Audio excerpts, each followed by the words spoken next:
Assalamualaikum warahmatullahi wabarakatuh. Bismillahirrahmanirrahim. Alhamdulillahirabbil alamin. Wassalatu wassalamu ala asyrafil mursalin wa ala alihi wa sahbihi ajmain, amma ba'du. Mitra Persada FM yang dirahmati Allah, mari bersama-sama bersyukur alhamdulillah karena sampai saat ini kita masih diberi nikmat oleh Allah. Semoga kita termasuk orang yang pandai memanfaatkan nikmat tersebut, amin. Mitra Persada, mari bersama-sama belajar tafsir Al-Quran, tafsir Al-Jalalain. Hari ini kita sampai ke juz 13 surat Ibrahim. A'udzu billahi minasy syaithanir rajim. Bismillahirrahmanirrahim. Wa ma lana alla natawakkala 'alallahi wa qad hadana subulana wala nasbiranna ala ma adaitumuna wa 'alallahi falyatawakkalil mutawakkilun. Bismillahirrahmanirrahim. Wa malana lan orang kedue kita apa Allah natawakkala yen to ora pasrah sapa kita alallahi ing atase Gusti Allah. Ailamani alana min dalik, tidak ada pencegahan bagi kami dari pasrah kepada Allah. Wa qad hadana lan halih temen-temen wis nuduhake sapa Allah na ing kita subulana ing dalan kita. Jadi ya mana mungkin kami enggak pasrah kepada Allah sementara Dia sudah memberikan hidayah kepada kami. Jadi orang yang beriman itu hatinya itu senantiasa disambungkan dengan Allah, menyambungkan segala perbuatan dan ucapannya kepada Allah. Kami telah berusaha dakwah, kami telah berusaha begini begitu, kami pasrahkan urusan kami kepada Allah karena Dia telah memberi hidayah, memberi petunjuk kepada kami pada jalan yang benar.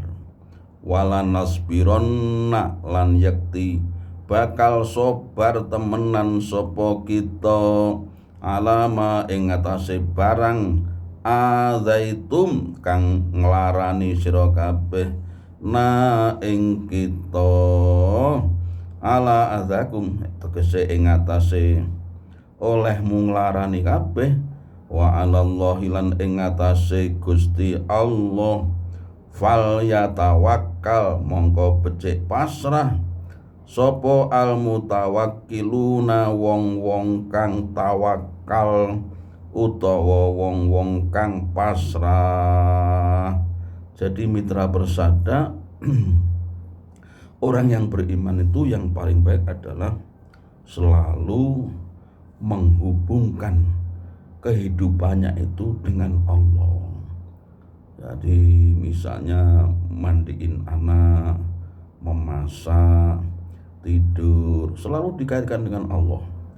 Perbuatan-perbuatannya diniati ibadah, ya, tentunya perbuatan yang boleh dilakukan diniati ibadah, maka berpahala dan akan ada bimbingan dari Allah karena dia pasrah kepada Allah, selalu membaca bismillah sebelum mengerjakan. Nah ini pasti akan dilindungi, artinya didampingi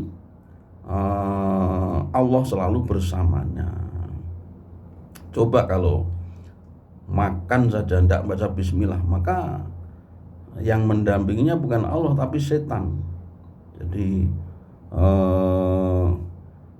tidak barokah karena tidak didahului dengan bismillah. Lah kalau lupa Pak, maka begitu ingat langsung bismillahi awwalahu wa akhirahu.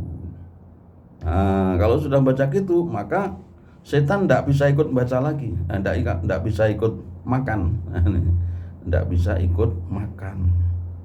Masya Allah, bismillah itu betul-betul menjadi aling-aling, ya, tameng. Dan bismillah itu menimbulkan keberkahan, menimbulkan barokah. Ya, nanti barokahnya karena segala sesuatu terutama makan ini baca bismillah, maka ketika berada di dalam tubuh mendorong pemiliknya untuk melakukan kebaikan-kebaikan. Nah, kalau enggak ya gimana, enggak ada barokahnya. Tentu ya selalu diganggu, diberi was-was. Alladzi yuwaswisu fi sudurin nas, yang memberikan was-was di dalam hati manusia. Maka fa'alallahi wa 'alallahi falyatawakkalul mutawakkilun. Wa may yatawakkal 'alallahi fahuwa hasbuh. Janji Allah, sapa sing pasrah kepada Allah maka Allah mencukupinya. Nah, seperti kalau ada orang berangkat haji, kita doakan zawadallahu zawadakat taqwa. Mudah-mudahan engkau dibekali takwa oleh Allah. Wa wajjahaka al khair, mudah-mudahan engkau selalu diarahkan di dalam kebaikan. Wakafakal ham, mudah-mudahan kesulitan, kegundahan yang engkau alami dicukupi oleh Allah. Kalau segala sesuatu sudah dicukupi oleh Allah, ya cukup tenang, cukup. Cukup itu tidak lebih tidak kurang. Nah, yang penting kita cukup kan. Orang hidup yang penting cukup saja. Kalau banyak harta atau kaya belum tentu cukup. Maka yang dibutuhkan adalah cukup. Begitu cukup maka saat diperlukan ada, saat butuh ada, ya cukup. Kalau sisa nanti bisa jadi tidak bermanfaat. Maka wakafa kalham gitu. Mudah-mudahan Allah mencukupimu di dalam kesusahanmu selama haji, di dalam kesulitanmu selama haji. Misalnya di sana nggak tahu jalan ke rumah, jalan ke hotel, bingung, karena dicukupi oleh Allah, maka ada orang yang membantu dia, walaupun belum kenal sama sekali, membantu. Nggak bisa bahasa duting-duting gitu, dengan menunjukkan gelang itu yang ada di tangan kan kemana-mana dibawa itu, maka petugas akan tahu, oh ini orang provinsi sini, nah gitu. Provinsi sini hotelnya di sini-sini. Bis sholawat, bis perjalanan menuju ke hotel ini, yang daerah ini. Jadi petugas pun sudah dibekali seperti itu, sehingga orang yang hilang, yang pertama dia berdoa pada Allah, ya Allah kembalikan saya ke hotel. Wah, sekelilingnya orangnya nggak ada yang sama bahasanya dengan dia, tapi Allah memberi kecukupan, memberi pertolongan, ya dilalah. Jadi dulu itu ada orang yang bingung habis subuh itu, karena dia berangkatnya agak malam, belum sarapan. Itu sudah selesai acara di Masjidil Haram, mau pulang itu ndak tahu alamatnya, ndak tahu naik bis apa. Bu, panjenengan berdoa kepada Allah. Langsung berdoa. Sebentar ada petugas. Bu, jenengan petugas dari mana? Dari Sumatera. Ini Bu, ada jamaah yang belum yang nggak bisa pulang. Mari Bu. Selesai urusan. Jadi doa juga mustajab, kemudian urusan dia begitu cepatnya selesai. Inilah pemberian kecukupan oleh Allah atas orang yang pasrah, orang yang tawakal, sudah berusaha kemudian pasrah. Nah, itu namanya tawakal. Wa qala lan ngucap sapa alladzina wong akeh kafaru kang kufur sapa alladzin lirusulihim maring pira-pira utusane alladzin lanukhrijanna yakti bakal ngusir temenan kita kum ing sira kabeh min ardina saking bumi kita aula ta'udunna utawa yakti bali temenan sapa sira fi millatina ing dalem agama kita dinina, yaitu agama menyembah berhala itu. Orang-orang kafir lirusulihim ya, kepada kanjeng Nabi, kepada Nabi sebelumnya itu mengucap tak usir sira, tak usir kon, ngerusuhi ya, kita menyembah selama ini enak, sampai ngajak menyembah sama Allah bukan kepada berhala, tak usir min ardina, dari bumi kami ya. Baru di situ kanjeng Nabi SAW mendapat perintah untuk hijrah, Wah, di Mekah itu banyak sekali rintangan, termasuk sabotase ekonomi, kemudian mau dibunuh. Maka diperintahkan setelah 13 tahun di Mekah, kanjeng Nabi di 10 tahun ya, diperintahkan untuk hijrah. Kalau zaman sekarang naik pesawat bisa Mekah Madinah, naik mobil, kereta api. Nah, dulu itu ya pakai unta, padahal jaraknya 450.000 kilometer lebih, jauh sekali, terus panasnya bukan main. Apalagi di Madinah itu awannya lebih panas lagi. Kanjeng Nabi disuruh hijrah ke Yasrib yang kemudian menjadi nama Madinah, Al-Madinatul Munawwaratu. Jadi yang di lingkungan Masjid Nabawi yang menjadi ramai, hotel, rumah, penduduk. Nanti agak jauh lagi sudah padang, sudah nggak ada pohon, nggak ada rumah, nggak ada, yang ada pegunungan, gunung kecil-kecil. Jadi begitu tandus ya. Kalau kita ini kan ngencap newetelo tukul gitu, nanam apa tumbuh. Di sana ya tidak ada tumbuhan-tumbuhan begitu, tapi diberi keberkahan karena di sana ada makanan yang setiap diinginkan ada, buah-buahan dan seterusnya. Mitra bersabda, wa 'alallahi falyatawakkalul mutawakkilun. Atau kalau kalian tidak kami usir, maka kalian harus kembali ke agama kami, yaitu ke agama menyembah berhala. Fa'auha mongko paring wahyu ilaihim maring rusul, maring utusan, sapa rabbum pangerane rusul, lanuh likanna yakti bakal binasaake temenan sapa ingsun az-zalimina ing wong-wong kang zalim, al-kafirin tegese wong-wong kafir. Diberi wahyu oleh Allah wes engko tak binasakan mereka yang memusuhimu. Gitu. Nah, itu suatu saat kanjeng Nabi Muhammad SAW ketika hijrah ke Taif itu kan dilempari batu. Masya Allah, utusane Gusti Allah, Nabi Rasul dibandemi watu, ya berdarah-darah. Kanjeng Nabi kemudian ke bawah pohon kurma delik itu. Datanglah malaikat Jibril. Kanjeng Nabi, kula bleki gunung kaum sing musuhin jenengan pareng. Ndak usah malaikat Jibril, fa innahum qaumun la ya'lamun. mereka itu kaum yang belum tahu. Kalau sudah tahu ya pasti tidak melempari. Wah, begitu sabarnya Kanjeng Nabi. Oh, kalau Nabi itu oke, malaikat langsung tantang. Nah, ini termasuk kisah dalam perjalanan hidup Kanjeng Nabi. Artinya mengajak orang berdakwah.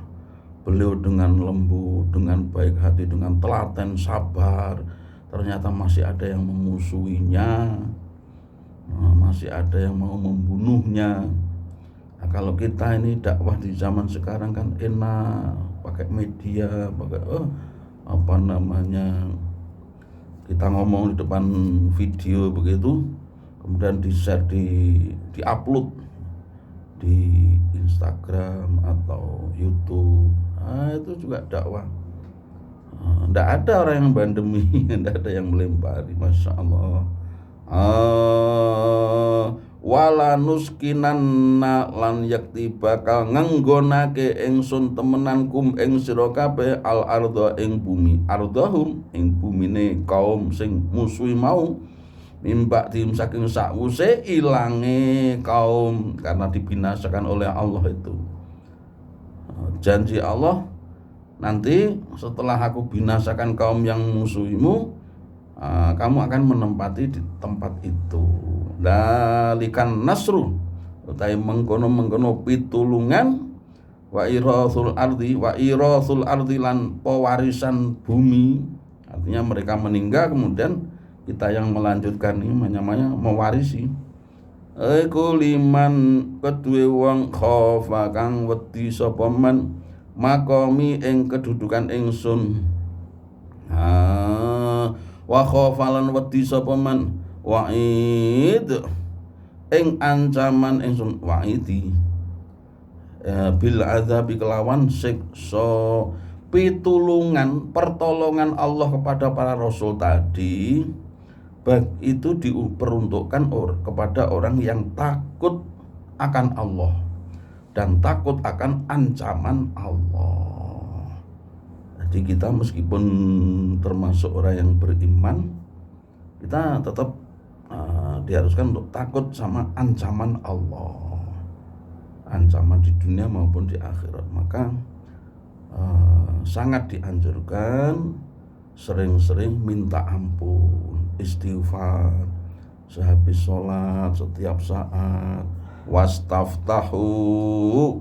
Wastaftahu istangsoro jaluk pitulungan sapa ar-rusulu bira-bira utusan billahi lan Allah ala qaumihim ngalahake ing atase kaume rusul. Wa khoba ay wa khosira lan rugi banget sapa kullu jabbarin saben-saben wong kang sombong mutakabirin antaatillah, orang yang sombong dari taat pada Allah, anidin tur mu'anidin haq, menentang barang yang benar atau hak. Ini berkaitan dengan innalanang suruh rusulana. Kami akan mencoba pertolongan Allah ketika Nabi Ibrahim dibakar. Pertolongan Allah, ya narukuni bartau wa salaman ala Ibrahim, surat Anbiya ya juz 17. Hai api, jadilah kamu dingin dan jadilah penyelamat bagi Nabi Ibrahim. Jadi dingin dan menyelamatkan. Kalau dingin tok ya membeku Nabi Ibrahim kan. Maka dingin dan menyelamatkan, bardan wasalaman. Kalau begitu api itu kan tidak tentu panas kan, bisa dingin kalau Allah menghendaki dingin, padahal namanya api. Maka kita hubungkan dengan Allah. Yang membuat panasnya api ya Allah. Api bisa dingin karena ketika berhadapan dengan tubuhnya Nabi Ibrahim. Habis dibakar tidak mempan, kemudian padu dengan Raja Namrud ya. Alam taro ilal ladzi hajjah Ibrahim fi rabbih an atahullahul mulk. Apa itu? Idz qala Ibrahim rabbiyalladzi yuhyi. Nabi Ibrahim berkata, Tuhanku itu bisa menghidupkan, bisa mematikan. Raja Namrud bilang, qala ana uhyi wa umit. Aku bisa itu menghidupkan dan mematikan. Diambillah tahanan 2 orang, yang satu dibunuh, yang satu dibiarkan hidup. Yang dibunuh itu berarti dia bisa mematikan, yang dibiarkan hidup berarti dia menghidupkan. Wah, ini masih ngelawan raja ini. Nabi Ibrahim kemudian bilang, yakti bisamsi minal masriqi fa'ti biha minal maghribi. Tuhanku itu bisa mendatangkan matahari dari timur. Sekarang buatlah matahari itu terbit dari barat. Wow, Masya Allah. Sesudah begitu Raja Namrud kalah. Piye mindah matahari supruh terbit dari barat? Tidak bisa. Menunjukkan dia ciptaan Allah. Yang menciptakan matahari itu Allah. Kalahlah raja itu. Ketika tadi menghidupkan mematikan dia mengaku bisa, tapi memindah matahari Gusti Allah itu bisa menerbitkan dari timur. Sekarang terbitkan dari barat. Nah, ini namanya adu argumen yang sangat kuat untuk mematahkan lawan sehingga lawannya kalah. Walaupun raja kalah debat dengan Nabi Ibrahim. Masya Allah. Jadi Al-Quran menunjukkan yang seperti itu, mengajarkan kita ketika berdebat pun harus memakai akhlak. Misalnya ketika bercakap-cakap, lawannya ngomong kita yang diam, kita yang ngomong lawannya harus diam. Nah, ini namanya adab. Miwaraihi saking burine, saking ngarepe uang apa jahannamun rokok jahannam yadkhuluha kang mancing sapa wong ha ing jahannam wa isqalan den paringi inuman fiha ing dalam jahannam mimma in saking banyu sodidin kang panas. Masya Allah. Hausnya bukan main penduduk jahannam, tetapi diberi minum dengan air yang sangat panas. Ya tajarra'u ay yabtali'uhu, ngemplok apa panas mau hu ing wong walayaka tulan ora barbar sapa wong iku yusigu apa namanya ya senantiasa memberikan bau yang ndak enak hu ing wong wayaktilan nekani hi ing wong apa al mautu mati ai asbabu al muqtadiyatu lahu min anwa'il adzab. Jadi dia dibuat sampai seperti mau mati kemudian hidup lagi, dia sadar lagi, itu menjadi segar lagi. Kullama nadijat juluduhum badalnahum juludan ghairaha. Setiap kulit itu sudah bagus, sudah matang, sudah melepuh, kami ganti dengan kulit yang lain. Liyadzuqul adzab, firman Allah, supaya merasakan siksaan. Mingkul limakan saking saben-saben panggonan. Wa ma huwalan ora utahe wong iku bimayitin kelawan wong kang mati. Ya seperti udah mau mati, tapi tidak mati, karena di neraka itu la yamutu fiha wa la yahya.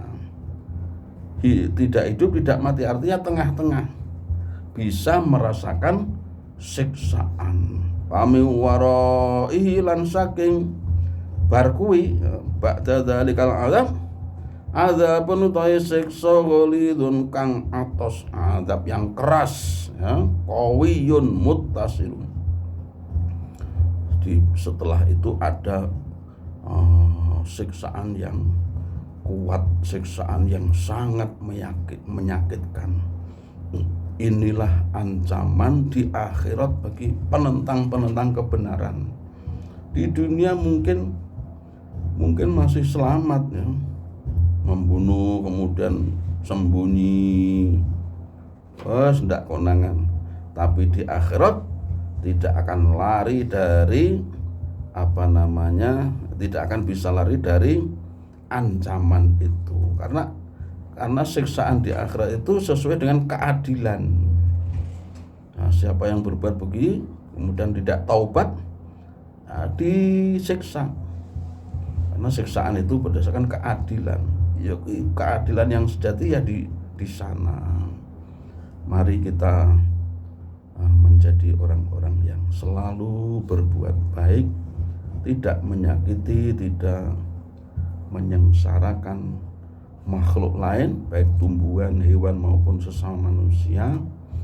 Kita hiasi hidup-hidup ini dengan ucapan yang baik, perbuatan yang baik, maka orang lain akan senang dan kita pun akan senang karena dijanjikan balasan kebaikan oleh Allah Subhanahu wa taala. Mitra Persada, mudah-mudahan Allah selalu memberi petunjuk pada kita untuk menuju jalan kebenaran. Amin ya rabbal alamin. Wallahul muwaffiq ila aqwamit thoriq. Wassalamualaikum warahmatullahi wabarakatuh.